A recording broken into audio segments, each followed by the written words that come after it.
Once you have a basic cash buffer and you can pay your credit card in full every month, the next step is not to collect as many cards as possible, but to build a simple credit card system where every card has a clear job, because a good reward setup should make your financial life easier, not harder.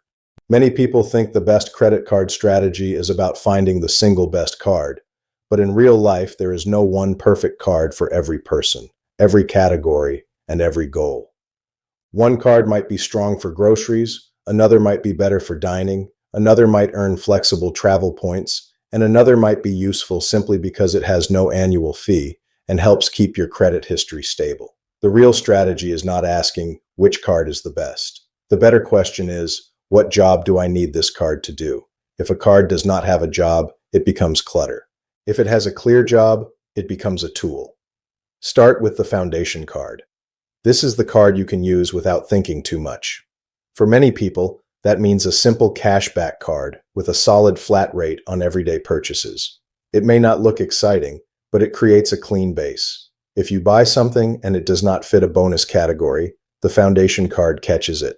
If you do not want to manage multiple rules, the foundation card keeps things simple.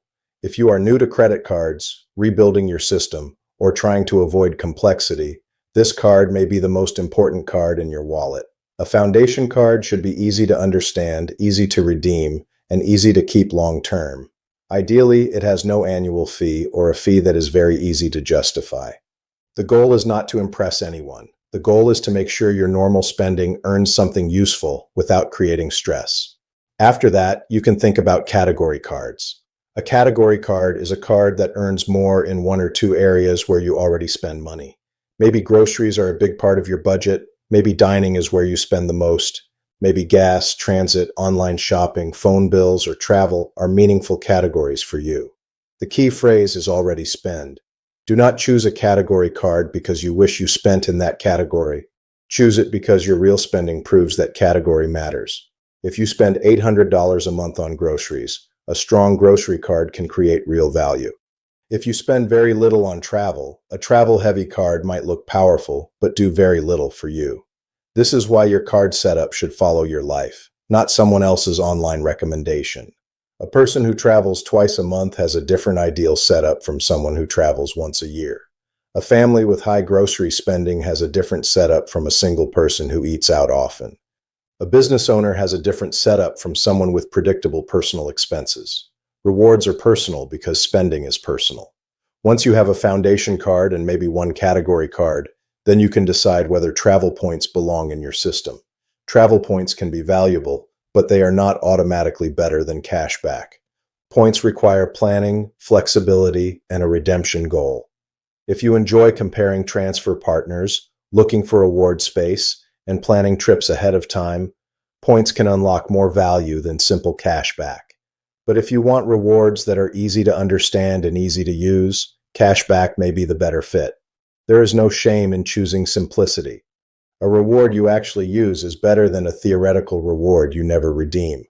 One of the biggest mistakes people make is building a point system because it sounds sophisticated, then letting those points sit unused for years. Points can lose value. Programs can change. Award prices can rise. If you do not have a plan, points can become a collection instead of a tool. A good travel points card should have a clear purpose. Maybe it supports one annual trip. Maybe it helps cover flights to visit family. Maybe it earns flexible points that can transfer to airlines or hotels you actually use. Maybe it gives travel protections that matter to you. But if you cannot explain the job of that travel card in one sentence, it may not be the right card yet. Annual fees are where this system needs discipline. A card with an annual fee is not bad by itself. Sometimes a fee makes sense because the card gives enough real value to justify it. But the word real matters. Do not count benefits at full value just because the bank lists them at full value. A travel credit is valuable if it replaces travel you were already going to buy. A dining credit is valuable if it fits restaurants or services you already use. Lounge access is valuable if you already travel often enough to use it naturally. A hotel credit is valuable if it fits your actual hotel plans. If you have to change your behavior just to use the benefit, the value may be lower than it looks. A fee card should earn its place every year. If it does not, downgrade it product change it, or cancel it if that makes sense for your situation. Loyalty to a card should not be emotional. It should be practical. Another important part of building a simple card system is limiting the number of cards you actively use. Some people can manage 10 or more cards, but most people do not need that. More cards can mean more rewards, but they also mean more due dates, more login accounts, more annual fees, more category rules, more chances to miss something, and more mental noise. A powerful setup that you cannot manage is not powerful. A smaller setup that you use correctly is often better. For many people, a 3-card system is enough. One flat rate card for everything else, one category card for your strongest spending area, and one travel or flexible rewards card if you have a real travel goal. That is simple, organized, and easy to review. You can add more later, but only when there is a clear gap. Do not add a card just because the offer is interesting. Add a card because it solves a real problem in your setup. The same rule applies to welcome bonuses. A welcome bonus can be a useful accelerator, but it should not become the reason you overspend or overcomplicate your system. Before applying for a bonus card, ask whether the spending requirement fits your normal life. Can you meet it with bills you already plan to pay? Can you pay the balance in full? Does the card have a job after the bonus is gone? That last question is important. Some cards are attractive only because of the bonus. After that, they sit around with an annual fee and no clear role. If you are going to open a card for a bonus, know the exit plan before you apply. Will you keep it long term? Will you downgrade it? Will you product change it? Will it replace another card? If you do not know, slow down. Smart credit card users think beyond the first year. They ask what the card does after the excitement fades. A good card system also needs a payment system. Rewards are not the foundation. Payment discipline is the foundation. Autopay can help, but you should not use autopay as an excuse to stop paying attention. Set autopay for at least the full statement balance if your cash flow supports it, then still check your balances regularly. Some people like paying weekly. Some people pay every time they get paid. Some people pay whenever the balance reaches a certain number. The exact method is less important than the outcome. No interest, no late fees, no surprises. If your setup makes it hard to know what you owe, simplify it. If you dread checking your balances, simplify it. If you need a spreadsheet just to avoid confusion, ask whether the extra rewards are worth the extra stress. The best system is one you can repeat every month without drama. You should also separate earning rewards from spending decisions. The card should never be the reason you buy something. The reason should come first, and the card should come second. If you were already going to buy groceries, use the best grocery card. If you were already booking a flight, use the best travel card. If you were already paying a phone bill, use the card that gives protection or rewards for that bill. But do not buy more because the category is strong. Do not eat out more because dining earns extra points. Do not travel more because the card gives a credit. Rewards should discount your existing life, not expand your spending without permission. This is where a simple written rule helps. I only earn rewards on spending I would have made anyway. That one rule can protect you from most reward traps. Another smart habit is reviewing your cards twice a year. A card that made sense 6 months ago might not make sense now. Your spending can change, your travel plans can change, your income can change, your fees can change, a reward category can become less useful, a benefit can disappear, a bank can change redemption rules. During a review, ask a few basic questions. What did this card earn? What did it cost? Did I use the benefits naturally? Did it make my life easier or harder? Would I choose this card again today? If the answer is no, it may be time to adjust. Sometimes that means using the card less. Sometimes it means moving spending to another card. Sometimes it means downgrading to a no-fee version. Sometimes it means closing the card, though you should think about credit history, available credit, and your broader credit profile before doing that. The point is not to keep cards forever just because you open them. The point is to keep a system that still fits your life. Credit score impact is another reason to move slowly. Opening cards can create hard inquiries and lower your average account age in the short term. Having more available credit can help your utilization if managed responsibly, but that does not mean you should open cards carelessly. If you are planning to apply for a mortgage, auto loan, or major financial products soon, it may be better to pause new card applications and keep your profile stable. Credit card rewards are small compared with the cost of a bad loan decision. Do not let a bonus interfere with a bigger financial goal. The best credit card strategy fits inside your financial life. It does not sit above it. If you have debt, a major loan coming up, irregular income, or cash flow stress, your strategy should be simpler. If your finances are stable, your payments are automatic, your buffer is strong, and your spending is predictable, you can afford more complexity. Complexity is something you earn through stability. It should not be the starting point. A good way to think about this is the reward ladder. The first level is paying in full. Without that, rewards do not matter. The second level is a simple foundation card. The third level is one or two category cards that match real spending. The fourth level is travel points if you have a real plan. The fifth level is advanced optimization, like transfer partners, multiple annual fee cards, business cards, and timing bonuses. Most people try to jump to level 5 because it looks exciting, but the money is protected at level 1.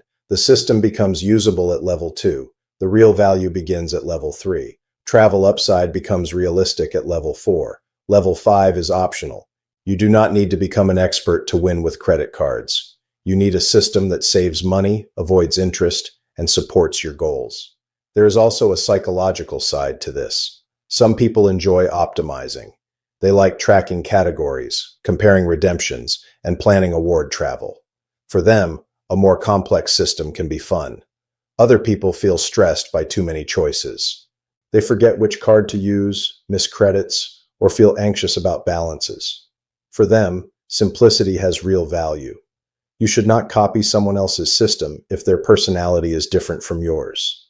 A system that works for an optimizer may be exhausting for someone who wants peace. A system that feels simple to one person may feel chaotic to another. The best setup is the one you will actually use correctly. If that means one cashback card, that is fine. If that means 3 cards with clear roles, that is fine. If that means points and miles because you love travel planning, that is fine too. The only wrong setup is the one that makes you spend more, pay interest, or lose control.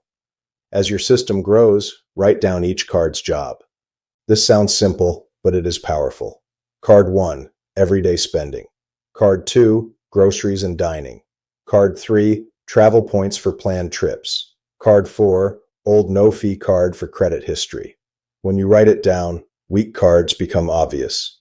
If you cannot assign a job, the card may not belong. You can also write down your default card for each category. Groceries, dining, gas, travel, online shopping, subscriptions, bills, everything else. This removes decision fatigue. You do not want to stand at checkout trying to remember which card earns what. A good system should be easy to use in real life, not just impressive on paper. You can keep the list in your phone, a note app, or a small spreadsheet. Review it when categories change or when you add a new card. The goal is clarity. Clarity prevents mistakes. Another piece of clarity is knowing your redemption plan. Cashback is simple because the redemption plan is usually obvious. Statement credit, bank deposit, or savings. Points need more structure. If you earn flexible travel points, decide what they are for. Flights, hotels, family visits, one vacation, emergency travel. If you earn airline miles, do you actually fly that airline? If you earn hotel points, do you stay with that hotel group? If you earn points in a program you rarely use, the value may be lower than expected. Points are only valuable when they move you towards something real. Otherwise, they are just numbers on a screen. A good redemption plan also prevents hoarding. Some people hold points forever waiting for the perfect redemption. But programs can devalue. Your travel plans can change. Availability can disappear. A good redemption does not have to be perfect. It has to be useful. If points reduce the cost of a trip you were already going to take, that is a win. Do not let the pursuit of maximum value stop you from using rewards for real value. At the same time, do not redeem points carelessly just because they are there. The balance is simple.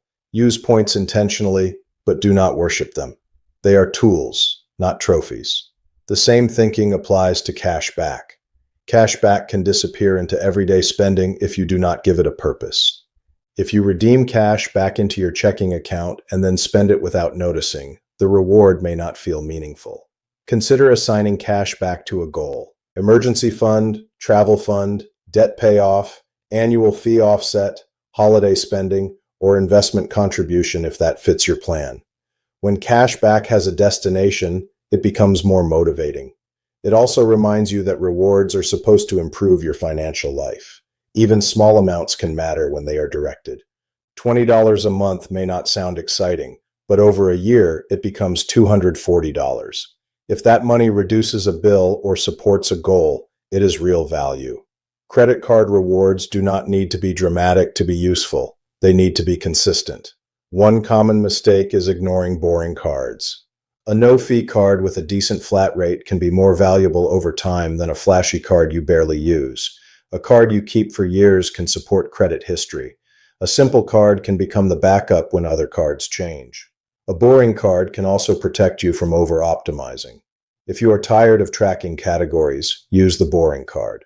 If a purchase does not fit anywhere, use the boring card. If you want to simplify for a few months, use the boring card. Boring does not mean bad. In personal finance, boring often means sustainable, and sustainable is underrated. The same is true for your entire credit card setup. It should not need constant attention to work. It should be able to run quietly in the background while you focus on bigger goals: saving more, earning more, investing, paying down debt, building skills, improving your career, taking care of family, and living your life are all bigger than squeezing 1% from a purchase. Rewards are useful, but they are not the center of personal finance. They are a small optimization on top of a much larger system. Keep them in perspective. If a card saves you money, great. If points help you travel cheaper, great. But if the system starts taking too much time, creating stress, or encouraging spending, step back. The best strategy is not the most complicated strategy. The best strategy is the one that creates value without taking control of your behavior. So if you are building your credit card setup from scratch, keep it simple. Start with one card you understand. Pay it in full. Track your spending. Build your buffer. Add one category card only when your spending clearly supports it. Add travel points only when you have a travel plan. Add annual fee cards only when the math works without forcing behavior. Review your system twice a year. Give every card a job. Ignore offers that do not fit. Redeem rewards for real value. Protect your credit profile. And remember that the goal is not to own the most cards, earn the most points, or copy someone else's setup. The goal is to make your normal spending more efficient while staying in control. Credit cards are powerful because they sit close to your daily decisions. That is exactly why they need clear rules. Used well, they can organize spending, build credit history, protect purchases, earn cash back, reduce travel costs, and create flexibility. Used poorly, they can hide overspending, create debt, and make you feel like rewards are worth more than they really are. The difference is not the card. The difference is the system. Build a system where every card has a job, every dollar is already funded, every balance gets paid in full, and every reward supports a real goal. That is how credit cards become tools instead of traps, and that is how you build a reward strategy that actually works for your life.